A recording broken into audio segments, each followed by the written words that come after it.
Good. ఇంత personal ఇది అడగకూడదు కానీ అడుగుతాను. ఇంత డిసిప్లిన్ నాన్న చేశాడు. ఆయన చేసిన మనకి మంచు ఫ్యామిలీ అని ఒక ఫ్యామిలీగా వచ్చేసింది. దీన్ని వచ్చిన దాన్ని ఈ రీసెంట్ జరిగిన డెవలప్మెంట్స్ నేను పర్సనల్గా చాలా వరి అయ్యాను. And I don't know discuss that. నేను ఒకటి చెప్పేది ఏంటంటే, రిలీజ్ హడావిడిలో ఉన్నా కాబట్టి రిలీజ్ రోజు దాకా నేనేం మాట్లాడినా. After release I want to see that whole family sits together and it's sorted out. And I think I will take a lead on that. I must take అంటే నేను యాజ్ ఎ వెల్ విషర్, నేను రోజు మీ ఇంటికి రాకపోవచ్చు, పొద్దున నేను మీ నాన్న మాట్లాడుకోకపోవచ్చు, but always he is my well wisher, I'm his well wisher, and as his children you are my children also.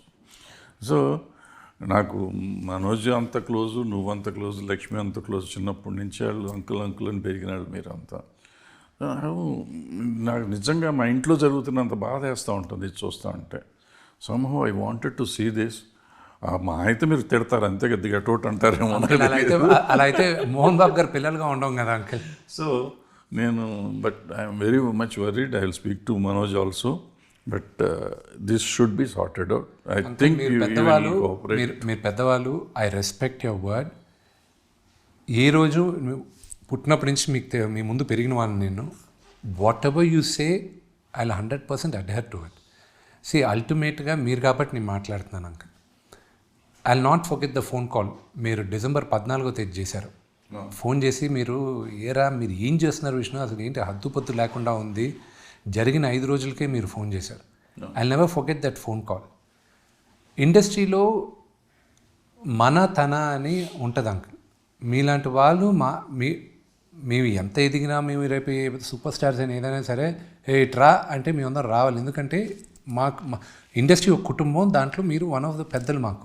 మా జనరేషన్ మీరందరూ పెద్దలు. మీరు చెప్పింది 100% కాదనేది ఉండదు. భేదాభిప్రాయాలు ఉండొచ్చు కానీ అంకుల్, మీ సజెషన్ కానీ మీరు కూర్చో అని చెప్తే కూర్చోకుండా ఆ మర్యాద చేయం. మీరు చెప్పింది 100% I will follow uncle. Good. Release దాకా ఎందుకంటే డిస్టర్బ్ చేయను. తన రిలీజు తనకుంది, నీ రిలీజ్ నీకుంది. ఇద్దరు సినిమాలు చాలా బాగా ఆడాలి, ఇద్దరు బాగుండాలి, ఫ్యామిలీ బాగుండాలి.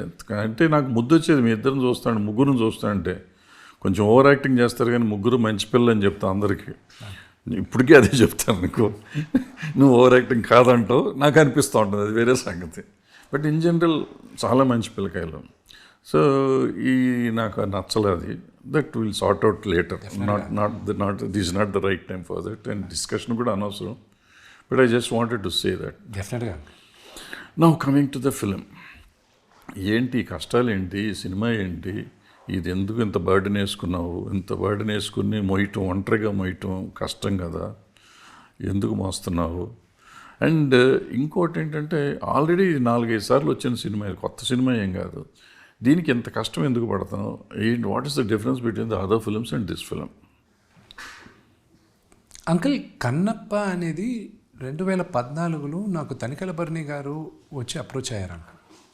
నాకు ఐడియా చాలా బాగా నచ్చి ఆయనతో కూర్చొని డెవలప్ చేయడం మొదలెట్టాను.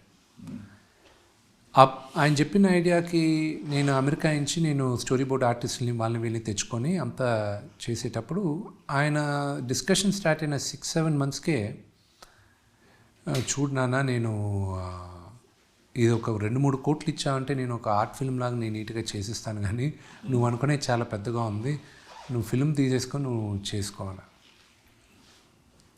నాకు బాగా బాధ వేసింది. అరే నేను చేయాలనుకున్నాను ఎలా అని. ఆ కథ తీసుకొని డెవలప్ చేయడం మొదలెట్టాను. నా వర్షన్ రాయడం మొదలెట్టాను. నేను కొంతమందితో రాయించాను, అంతా చేశాను. అప్పటి నుంచే లొకేషన్ స్కౌటింగ్ చేయించాను, స్టోరీ బోర్డ్ చేస్తున్నాను, ఆభరణాలు ఏంటి, వెపన్స్ ఏంటి, ఇదేంటి అని అంతా చేయిస్తున్నాను. దానికి నాన్నగారి మధ్యలో అంటూ ఉండేవారు, అరే నువ్వు లొకేషన్ స్కౌటింగ్ అనే దేశాలన్నీ తిరుగుతున్నావు, నువ్వు డైరెక్టర్ లేకుండా నువ్వు వెళ్ళి ఏం తిరిగి చేస్తావురా నువ్వు? లేదు నాన్న, నేను చెప్తాను.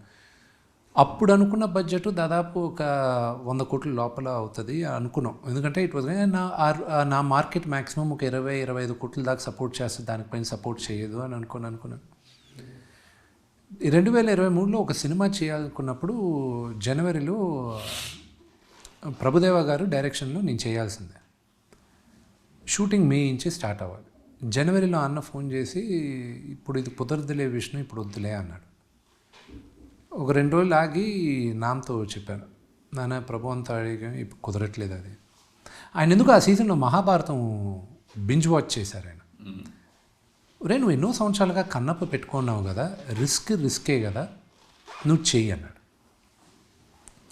100 crores పైన అవ్వచ్చు, ఇది బడ్జెట్ నువ్వు 25 కోట్లకు చేసినా రిస్కే, నువ్వు 1000 కోట్లకు చేసినా రిస్కే. మన ఇండస్ట్రీ అలాంటిది. దేవుడి పైన భారం వేసి దిగేసి మిగతాది నేను చూసుకుంటాను అన్నాడు. సో ఇమ్మీడియట్గా ఏ డైరెక్టర్ అంటే ఈ డైరెక్టర్ అన్నాడు.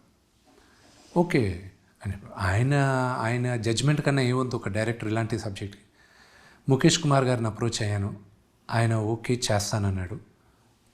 వచ్చాం, everything fell in place. Uncle ఈరోజు నేను ఇంత భారీ బడ్జెట్ మేము అనుకున్న దానికన్నా రెట్టింపులు ఎక్కువ అయిపోయింది సినిమా. ఈరోజు నేను వెనక్కి తిరిగి చూస్తుంటే ఇలాగ ఇంటర్వ్యూస్ చేసేటప్పుడు వీళ్ళందరూ ఈ ఆర్టిస్టుల పేర్లు, మేము చేసిన లొకేషన్స్ ఎవరిని చెప్తుంటే వావ్, నేను ఐ యాక్చువల్లీ డిడ్ దిస్ అన్న క్వశ్చన్ మార్క్ నాకు ఉంది. లేకపోతే అంకుల్ ఇంత పెద్ద బడ్జెట్, ఇంతమంది యాక్టర్స్ న్యూజిలాండ్కి తీసుకెళ్ళి వీళ్ళందరితో చేసి అతిరథ మహారథులతో యాక్ట్ చేసి మోహన్ లాల్ గారు లాంటి లెజెండ్, ప్రభాస్ లాంటి సూపర్ స్టార్, అక్షయ్ కుమార్ గారు లాంటి సూపర్ స్టార్ వీళ్ళందరితో యాక్ట్ చేసి ఈరోజు నేను రాసుకున్న కథని వీళ్ళందరూ నమ్మి నటించి వీళ్ళందరూ ఈరోజు తెరపైన చూసేవాళ్ళు అద్భుతంగా ఉండదని అంటుంటే నమ్మలేకున్నా నేను. కానీ దీనికంతా ఒకటే రీజన్ ఏంటంటే శివలీల. దిస్ ఇస్ ప్యూర్లీ శివలీల అంక. ఇది ఈరోజు నేను కన్నప్ప చేశానంటే శివుడు ఆజ్ఞతో, ఆయన బ్లెస్సింగ్స్తోనే జరిగింది. కానీ and my strong support of father, లేకపోతే ఇట్స్ ఇంపాసిబుల్. దీని వెనకానే ఎంతోమంది నాకు సపోర్ట్ చేసిన వాళ్ళు ఉన్నారు. బ్లైండ్గా సపోర్ట్ చేసింది మా వైఫ్ విని, బ్రహ్మానందం అంకుల్, ప్రభుదేవ గారు, ప్రభాస్, వీళ్ళందరూ బ్లైండ్గా సపోర్ట్ చేశారు. ప్రభాస్ లైన్ కూడా వినలా, నువ్వు చెయ్యాలి నేను చేస్తాను అంతే, ఇది చేద్దాం అన్నాడు అంతే. దాని తర్వాత కథ విని, దాని తర్వాత నేను నరేషన్ ఇచ్చి, దాని తర్వాత అతను క్యారెక్టర్ డిజైన్ చేసి, దాని తర్వాత చేసేసరికి లాస్ట్లో మేము వాయిస్ నోట్స్ ఎక్కువ పెట్టుకుంటూ ఉంటాం ప్రభాస్ని. ఇదేదో పెద్దగా కొట్టేటట్టు ఉంది విష్ణు, నువ్వు చెప్పిన దానికి దీనికి అసలు ఐఎమ్ రియలీ సర్ప్రైజ్డ్. నేనేదో ఇంకా ఆ టైం లాగే ఉంటుంది. నాకు బిగ్గెస్ట్ కాన్ఫిడెన్స్ ఇచ్చేది, ఎవ్రీ టైం బిగ్గెస్ట్ కాన్ఫిడెన్స్ ఇచ్చేది ప్రభాస్.